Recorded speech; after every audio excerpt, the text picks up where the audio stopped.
Psychiatry, the study of the mind and the treatment for its troubles.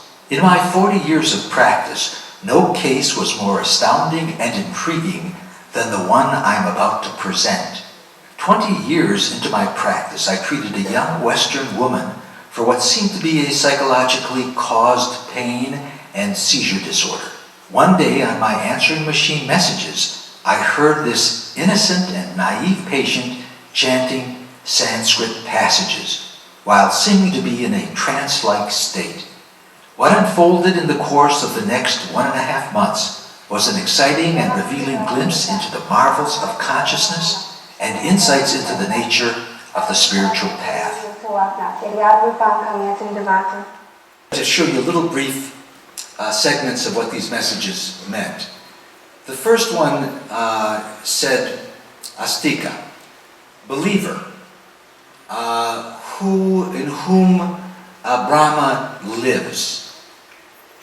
So that message really relates to all of us who are aware of Brahman, who open ourselves to Brahman, who allow Brahman to come into our hearts, who know that the Brahman is love. I am Para-Brahman. I am the imperishable. That's how the note starts. And so I'm going to just show you some of the notes because there's a progression of these notes. I am the boundless, the imperishable. Aham asmi parabrahma akshara. Now this is Sashikant Ambigokar. He's the Sanskrit scholar that I had look at this word for word. So I'm having an interview with him, and so you'll see us interchange, but he's the one that's interpreting these notes. The way I'm reading it, now he's declaring himself, who he is. You're kind of looking around, okay, you enter now. Where am I? I'm telling you, declaring you who you are and who I am. You're listening to somebody's voice. I, Asmi, am. Who am I? Parabrahma Akshara. The highest, Parabrahma is the highest of Brahman, consciousness. And Akshara is a very important word here. Kshara is destroyable, can be destroyed. Akshara means can never be destroyed, imperishable. I am the imperishable, Parabrahma, not this Brahman, Parabrahma. You are entering now into the stream of Parabrahma, whose consciousness that you enter into is me, who is nothing else but Parabrahma and Akshara. But he has to explain. You've entered the stream that's leading, that's me. You're entering me. You're coming.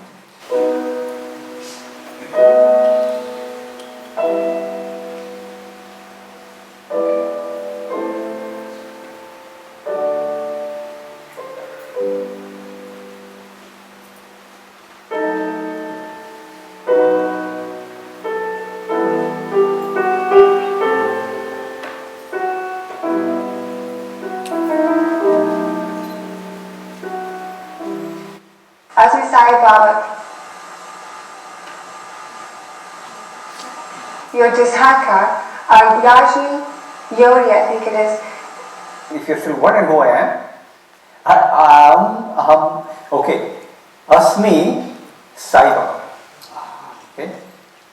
And who is the Sai Baba? Your Tava, Dikshaka. Dikshaka is the director, Guru. Diksha is the direction. Dikshaka is the one who guides you or directs you. You are entered me, who is consciousness, who is Sai Baba, who is Parabrahma, who is Akshara. And if you're still wondering who I am, then I'm your director, I'm your guide, I'm your teacher. Isn't it unbelievable? What is this? I mean, who is Sai Baba, do you think? Parabrahma, Akshara. That's what he said he is. And Dikshaka, and he is director. Whatever you want to know. I'm teacher or your guide in what? In performing this yajna. In the performance of our yajna. We are performing yajna. Of our yajna, meaning his and ours. Yes, he's part of it. The yajna, now let's just talk about yajna, how they're performed. I want to stop for a second. Young psychiatrist is getting a message if I don't understand it, Swami's telling it through a patient who is very disabled, a young Western patient. And he's saying, "O believer, who has now entered the stream of consciousness, you are aware of me. I am Parabrahman, I'm the imperishable. I am Sai Baba. I am your director. You are coming into me. You are merging into me. I'm not this body, I'm Parabrahman. You are coming to me." It's extraordinary for all of us to understand that coming through a little, what kind of a miracle is this? This is called vidya. This is knowledge. Swami is actually doing it through an innocent girl. And you'll see what comes in every one of the notes is, I'm coming through you through the guise of the female process, through the female, which means I'm coming to you through Prakriti. I come to you through Prakriti. I can come to you in any way I will. It'll come over and over and you'll see, I can come to you any way I will. And I'm whispering to you all the time. I'm in your heart all the time. This is vidya. This is knowledge. Does psychiatry know this? Behavioral science know this? But you know this. It's so precious that you understand this. And you are entering into a yajna. We are entering into a yajna with Swami. What is this yajna? Every day is a yajna. It's not just something that happened there a couple times. It happened there in its pristine, most powerful form in the physical world. But it's happening in our heart, everybody's heart. It's happening. It's the process we're going through. And we have to remind each other because the mind can flitter away and believe the external world so quickly. So we have to realize we're going through a very precious, powerful dance with Swami. A yajna. We're going through a yajna with him. What's burning? So look how he does this in front of us. Oh, he does this blazing out in front of us.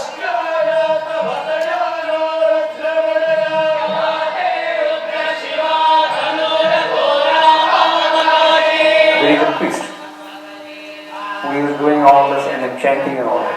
He is offering. He's offering to the fire. He's offering ghee, butter. He's offering rice, jewels. He's offering many kind of articles, fruits, right?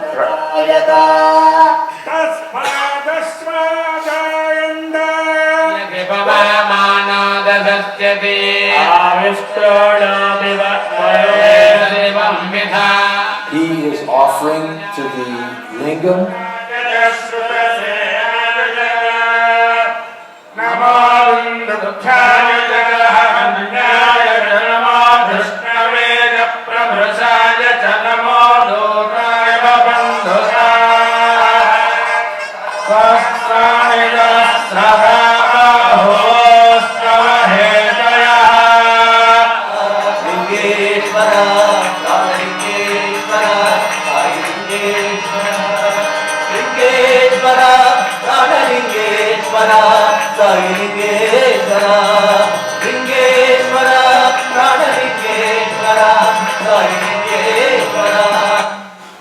Oh, our Swami, how he's come to live out the teachings and bring it to us, that we're entering yajna with him.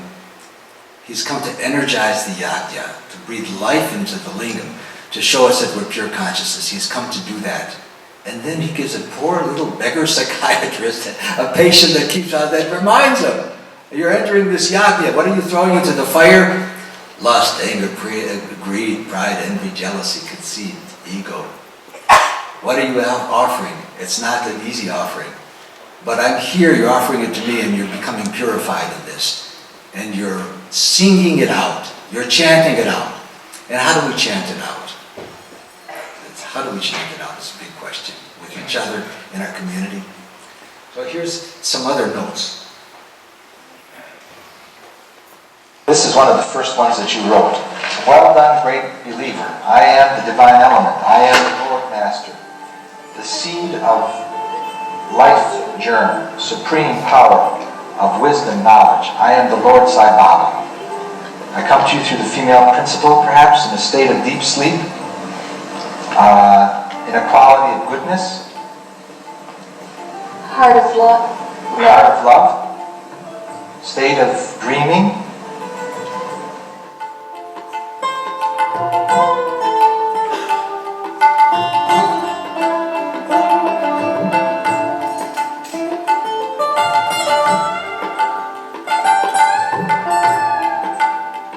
aim or purpose, unfolding of what is within you And her. and her.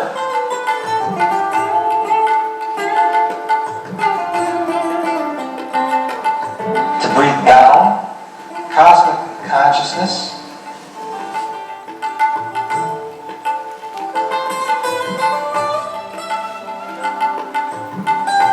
to move oneself from egotism toward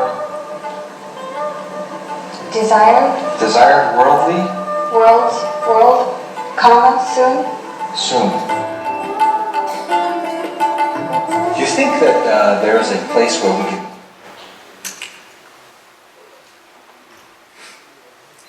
I understand that the purpose of the yajna is to make this world a better place, to bring peace to the world, to bring heaven to earth. It looks like that's part of our journey. To love each other, take care of ourselves, our family, our community, and to radiate it into the community if we have any power to do it. So I have a great interest in doing that. I'm trying to do a website in which to try to bring some of that. A website that helps the Western mind comprehend the spiritual path. Here's another note.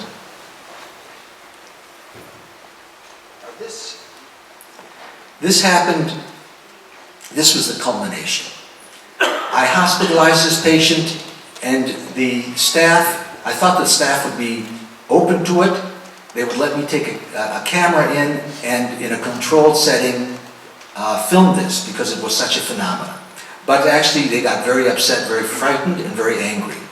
And they said, you cannot speak like this. They would not let her, when these notes came out, they put her in a closed unit. And and when I came on the ward, everybody was quiet. They looked like they just separated themselves. I had been respected and liked on the unit, but as soon as this happened, boom! And so I thought next time when something like this happens, if it's not too bad, the only place that this can come out would be at a devotee's home. Nobody can understand this. So this was a very big leap for a psychiatrist to say, but when she started to have her headache and started to go into this, it happened at Guru Purnima. And I didn't have to make the decision. She told the devotee, by this time she was coming to the center and wanting to sing to Swami and love Swami. And a devotee just says, come to the house. So we were taking care of her at the house and had her medicated at the house. And then on Guru Purnima, the picture started to materialize ash, and ash became formed on her body. And I'll just show you some of the pictures of the, just showing the presence of Swami during this Guru Purnima. It happened just at Guru Purnima. The timing is so extraordinary.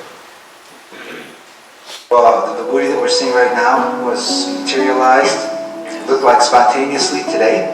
Yes. In an instant. These drops right here, these are drops of Amrita. Yeah. These right over here. It was dripping down. We were eating it. It was dripping down here. We were eating it. Dripping down on the dresser here. Now, here's Vibhuti on Baba's brow here in this one.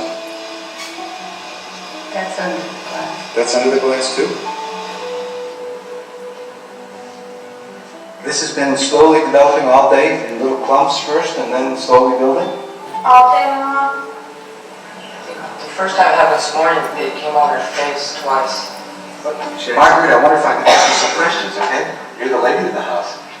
What do you make of all this? What do you think is happening? Now, it's the only thing that I can say is that from the very beginning when I got into Baba and became aware of him and his presence in India and traveling to India, you thought to have the manifestation of Vibhuti where you could even go see it, not even thinking about it manifesting in your home, you couldn't even comprehend such a thing, witnessing such a thing.